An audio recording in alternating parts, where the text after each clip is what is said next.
Good morning, everyone. Welcome to this Monday morning edition of Sports Shorts Daily, presented by LeBear's Casino. Ronnie Rance alongside Tommy Krysan, TK over at Court Street Cafe in the heart of Port Allen, Louisiana, just across the Mississippi River Bridge from downtown Baton Rouge.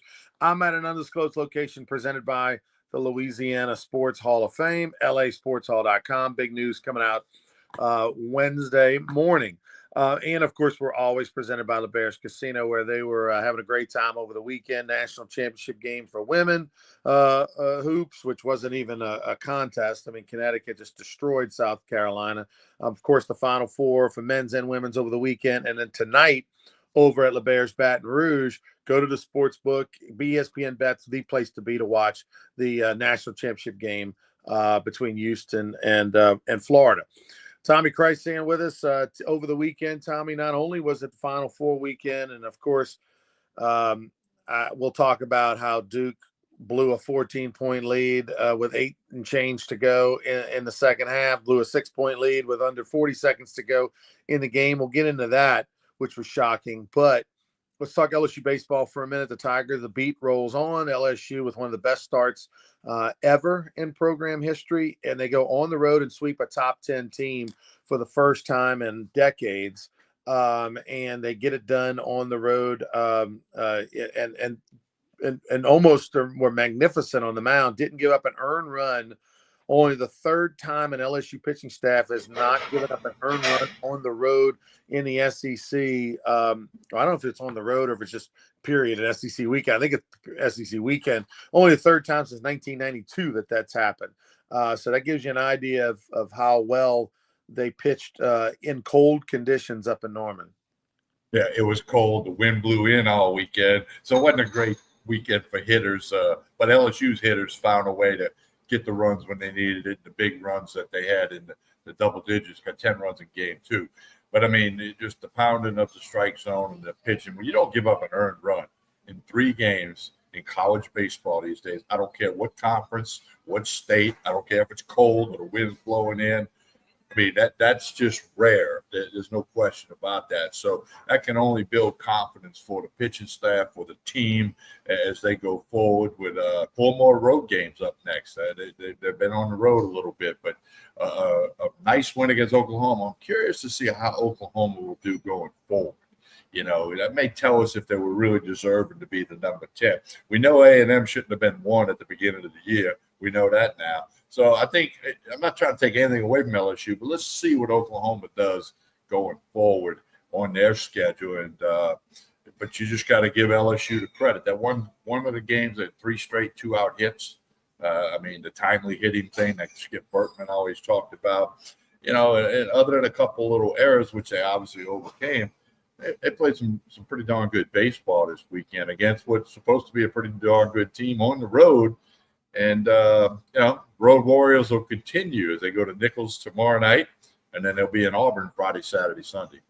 I actually think that this Oklahoma team's actually going to be pretty good. I mean, they pitched well enough to win game 1 and game 3, quite frankly. If you're an Oklahoma fan, you're thinking, you know, field a ground ball in game 3, it's a different story. You get, you know, and then they pitched definitely well enough. It just took a Kate Anderson, game of a career to complete game shutout to lose a game 2-0. So I think Oklahoma definitely, and then their bullpen was impressive. So, I mean, I think that they can pitch it for sure. And so I do think it was a quality win. Look, LSU's going to be a stretch where they play 7 games on the road, 3 in Oklahoma, 1 at Nichols tomorrow night on Tuesday, and then from a makeup swap type game from earlier this year. And then they'll play at Auburn 3 games over the weekend and get to face a former LSU pitcher who's one of their best. So Samuel Dutton, who's having an unbelievable year for Auburn, they're going to face him as a starter. But so it's a tough stretch, and obviously so far so good. It's going to be actually cold, a little chilly and windy down in Thibodeau. I mean, not as cold as it was in Norman, so nothing to worry about there. But it's actually a little bit cool for the first couple of days this week, and then it'll start to heat up on Wednesday. Well, you know, the wind blowing in up in Norman, Oklahoma was preparing LSU for Thibodeau Tuesday night. Because, Ronnie, back in the day when I played, we called that Didier Field the glove. Because anything you hit up in the air ended up being caught in somebody's glove. Very hard to hit the ball out of them. be a park down there. So maybe that was preparing them a little bit for playing into the win at Oklahoma. And, and Nichols is having a decent year, so we'll see how that goes. Actually, the surprise at Southland now is Justin Hill's McNeese Cowboys. They're leading that now, and they jumped up in the mid-major poll. So, but LSU at Nichols, it'll be interesting to see how that one goes. Florida in the SEC. Florida continues their woes. They were swept for the first time ever. Vanderbilt swept Florida for the first time ever in Gainesville. As good as Vandy has been over the years, right? First time they've ever done that. And Florida with only one conference win through 12 games, which is just it's just incredible to think that. But LSU right up there. Texas continues to roll. They took a series against Georgia, looked really good. Yeah, well, Arkansas and Texas are both 11-1. They lead the conference. LSU right behind them at 10-2. Tennessee 9-3, who lost 2 out of 3 this past weekend to A&M. A&M maybe woke up a little bit, and then Georgia 8-4, Miss 8-4. So, you said this last week. You kind of got the haves and the have-nots in the SEC standings. Almost halfway through. After this weekend, you'll be 15 games through the 30-game schedule. I mean, you got to tip your cap to Texas. I mean, they sweep LSU at home, and they take 2 out of 3 from LSU at home, and they sweep Georgia. And so you gotta tip your cap there, TK, to what Texas has done. I would give them a slight nod over Arkansas. Not that Arkansas doesn't deserve to be where they are or whatever, but based on the quality of opponent and what Texas has had to face early on, I'd give them the nod as through the first 12 games, the best team in the conference by virtue of their strength of schedule and whatnot. But look, it's going to be a battle royale. There's probably going to be at least 4 teams that are top 8 national seeds out of this conference, if not more. That would be top 8 national seeds. I mean, that's just a conservative estimate. I think it's square. You can easily say that, but and at the end of the day, it doesn't really matter, Tommy, if you're the number 1 seed, the number 2 seed, the number 4 seed. Just be a top 8 national seed and be guaranteed to host a super regional at home. And then when you get to Omaha, it doesn't matter. It's all relative. So that's where the Tigers are trying to make sure they lock themselves in. Well, as we sit here today, Arkansas, Texas, LSU, and Tennessee look like national seeds. Okay, it could change. There's a lot of ground to cover, but that's what it looks like right now. And then you never know if Georgia, gets hot. Ole Miss gets super hot. You could get a 5th national seed, but it looks like 4 as we stand.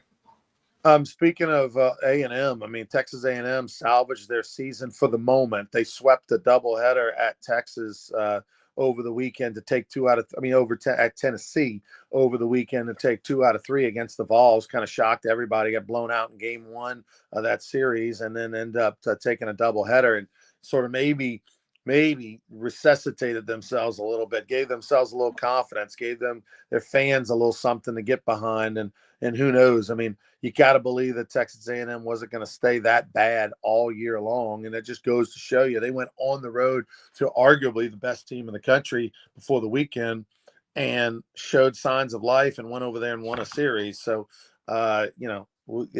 we've seen. Look, this reminds me a little bit possibly of last year's LSU team that was so bad the first 15 games of the year, and then their conference schedule started to lighten up a little bit. They caught their footing and then ended up finishing so strong. But we'll see if A&M's got a little bit of that in them. Let's go to the Final Four for a minute. A lot's been made about this Houston comeback, which is one for the ages, the biggest comeback in Final Four history. Down 14 points with 8 and change to go, and then down 6 with under 40 seconds to go. And it goes to show you, Tommy, that as talented as Duke is, as they have arguably multiple lottery picks on their roster, they are for the very young. Their best players are freshmen, and Rick Pitino said it a few weeks ago at St. John that he would rather have transfer portal, 4th and 5th, 4 and 5 year guys or proven commodities, older, blah, blah, blah, blah, blah, good players there, than have these young McDonald's All-America types that are going to stay 1 year and leave. He said he doesn't think you can get it done going that model anymore, no matter how talented, considering you're going to have those players probably for 1 year. I would rather go 4 and 5. And to me, that might have been what happened, Tommy, is that you had this Hall of Fame coach, this experienced coach, this Greg Popovich, former assistant coach, and you had this older, tougher, more experienced roster. And at the end of the day, it won out against the super freshmen. I agree with you. You can't substitute anything for experience. Coaches love guys that have been there, done that, and have proven it, whatever the sport is. They've proven that they can do it, especially in a pressure situation. So I think that clearly played a role. Not that Duke's freshmen aren't really good. Hey, legendary basketball coach Bobby Knight always said the best thing ever happens to a freshman is they become a sophomore. Now, when he said that, the world of college basketball was different, but it may have caught up down the stretch with the experience of the Houston guys. Kelvin Sampson, a coach that's been around forever. By the way, Ronnie, I don't know if you caught this. I was aware of it, and it got reminded to me, but an assistant coach on the staff at Houston is the next coach for the Raging Cajuns, Mike Quanez White, who had played at St. Aug and played for Kelvin Sampson at Oklahoma. He will be taking over the Raging Cajuns after tonight, and he's on the bench at Houston. So that's a little layer to the story involving our friends in Lafayette and college basketball fans.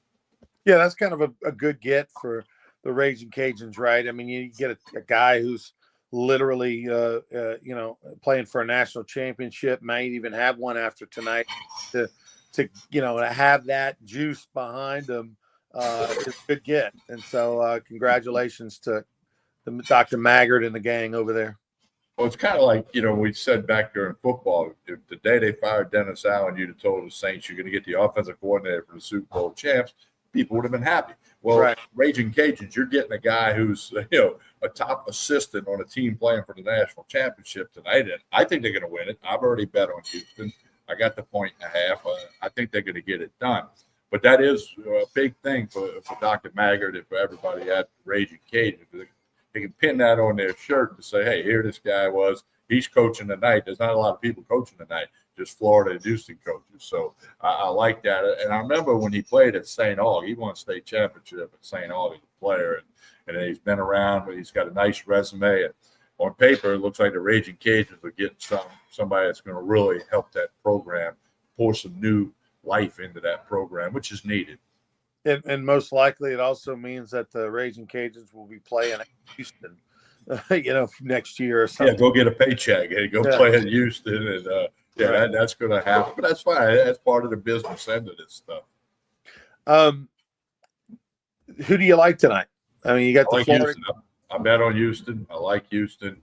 I just think what they did the other night, they got to be feeling good about themselves. And, Florida's very, very good. Houston's defense, they just can clamp down on you. And I think that'll suffocate Florida a little bit. Team that makes the fewest mistakes is going to win the game. If the point spread of wise guys have a point and a half, well, guess what? That means anything can happen. It's a coin flip, as you like to say. But I'm going to go with the Houston Cougars. I think they're going to get it done. And it should be a great game. But, the women's game had 3 routes. And then, the men's game had, the great comeback by Houston and a good game between Florida and Auburn. So maybe this national championship will go down to the wire tonight. It tips off right before 8 p.m. Moved it up a little bit on the clock, did that in the off season. So I know a lot of fans will be checking that out. And there'll be a big crowd at the ESPN Bet Sportsbook at LaBear's too. That's going to be a great place to watch the game, make some bets, make some live bets, make the halftime bet, and get some good food and drink. I saw Florida in person when they came to Baton Rouge to take on LSU a couple months ago. And boy, were they, impressive physically, and in person. I mean, obviously LSU's not at the caliber of any of these teams in the Final Four, but they definitely look like a national championship team. And I think it's going to be a great game. I really think it's going to be I think the I would be shocked if it's a blowout one way or the other. I think it's going to be an absolute slugfest. I think Florida is more talented. Obviously, we know it's well documented, Houston, how tough they are and scrappy, and their practice video leaked of them, diving for loose balls and all that kind of stuff, and the old school style that Sampson is as a coach. But Florida's got some super talent. So again, I'll be pulling for the SEC, but I'm not going to be hurt if it doesn't go their way. But it's going to be an awesome one. Giant crowd over in Alamo Dome. On the women's side, I was a little disappointed. I was shocked at Connecticut that just absolutely throttled, won by 20 plus over South Carolina. By the way, blew out South Carolina twice this year. They played them, a month and a half ago, whatever, and same thing. Kind of beat them big there, and then did it again. That's hard to do. So, Gino Auriemma, 12 national championships. 12. We talk about Skip Bertman's got 5. Gino Auriemma's got 12 national championships, and that's pretty unbelievably impressive. And oh, by the way, had the National Freshman of the Year on the team this year. Got some other play, he ain't going nowhere. He's not like he went all in on this eggs in his basket. They'll be great again next year. Well, and he hadn't won one in over a decade, so that speaks volumes too. That you're able to put another one together there. So clearly, I bet on them to win. Obviously, got that right, but I did not expect it to be the blowout. They were up 30 in the fourth quarter, and then South Carolina chiseled back in a little bit. But clearly, the best team in basketball was UConn. And a 2 seed, we talked about all the chalk. Well, a 2 seed gets it done. Tonight, it's going to be a 1 seed that wins it, with Florida and Houston both being 1 seeds. All right, so TK, what else we got in the world of sports? We got the Masters. A lot of rain in Augusta today. They closed the gates to the patrons. They're not allowed in today. Probably not a lot of practice round stuff going on anyway. It's like 90% chance of rain most of the day. So that's what it's going to be. A little bit more rain expected for Friday. Other than that, it's supposed to be okay. So the 2 best gallery guys that we know, Buzzy Heidel and Mike Hollander, might be getting a little bit wet today, because I'm guessing the gallery guys still have to go out there to help the golfers, unless they keep everybody off the course. But it's the Masters, and I'm going with Rory McIlroy to finally get the green jacket. We talked about that on Sports Shorts Radio the other day.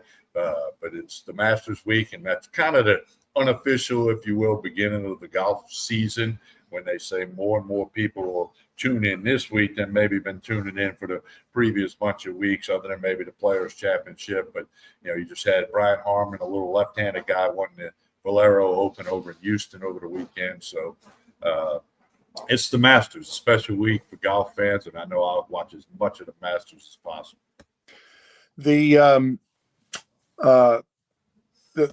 practice round on Monday and Tuesday at Augusta at the Masters is probably one of the more fun days for the patrons, because you're able to bring cameras in. They don't allow you to bring your phones in. You have to either bring in the portable cameras or real cameras or whatever.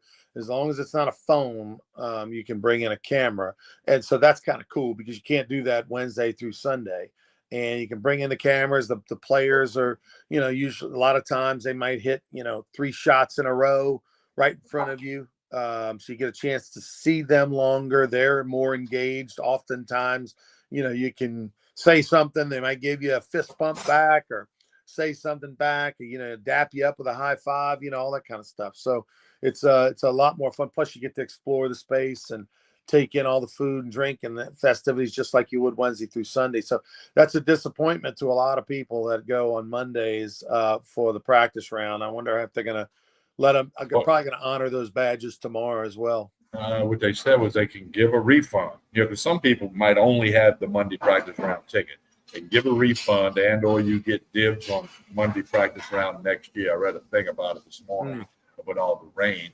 But the pass really doesn't count for tomorrow. So, and they got a plan. The Masters has been doing this, and of course, they know what to do. So, if you have a practice round, I don't think you're watching us. If you might be, because you can't be at the course. Just get with the Masters.org, and they'll tell you how you can go for it. Yeah, that stinks, because if you came in just for the Monday practice round, which a lot of people do, a lot of people fly in, a lot of people drive in, whatever, just for the one day. you got to wait till next year, or you got to. Ronnie, when I saw the weather in Augusta today, I thought maybe the Rougarou had a scrimmage going on. Yeah, trust me, I can smell rain a mile away from all years of Rougarou summers. All right, TK, tell us about Court Street Cafe. Well, Court Street Cafe, breakfast, lunch, dinner, 7 days a week, right here in Port Allen. Jason and the staff do a super job. Steak night on Saturday, they have bowl crawfish on Friday. A lot of good stuff here. If you have not made the trip over the Mississippi River Bridge to Port Allen, to Court Street Cafe, do so. Grab some breakfast, some lunch, some dinner. They have lunch specials, dinner of the week. A lot going on here. Court Street Cafe in Port Allen. And we hope you'll check it out real soon. Many of you have. And I saw a guy in here this morning that watches our show, and he loves Court Street Cafe. So if you haven't done it yet, please check it out. Jason and the staff would be glad to see you. Yeah. Also, speaking of the Rougarou summer, we got a 24-hour sale going on that ends at 11:59 p.m. tonight. You buy a season ticket; it's only $100. You and a guest get into every single game. Tickets transferable as well. It's like $2 a ticket. Can't beat that. Go to brrougarou.com. If you buy that ticket, you get $50 in swag, absolutely free. We give you a Rougarou Tervis tumbler. We get a Rougarou headband. We got a Rougarou Southern Marsh koozie for you. We throw all that in for you as well. So go to brrougarou.com. Every Monday, Merch Monday sale. Today, it's the season tickets of $50 worth of novelty items. Well, Ronnie, the headband thing is taking over Major League Baseball or college baseball. I had been to a high school game, but I'm assuming high school, we need to really push those Rougarou headbands. I mean, can we get like Dylan Cruz to wear one night, and then accidentally knock the hat off or something, I mean, but anyway, so yeah, I saw those posts this morning.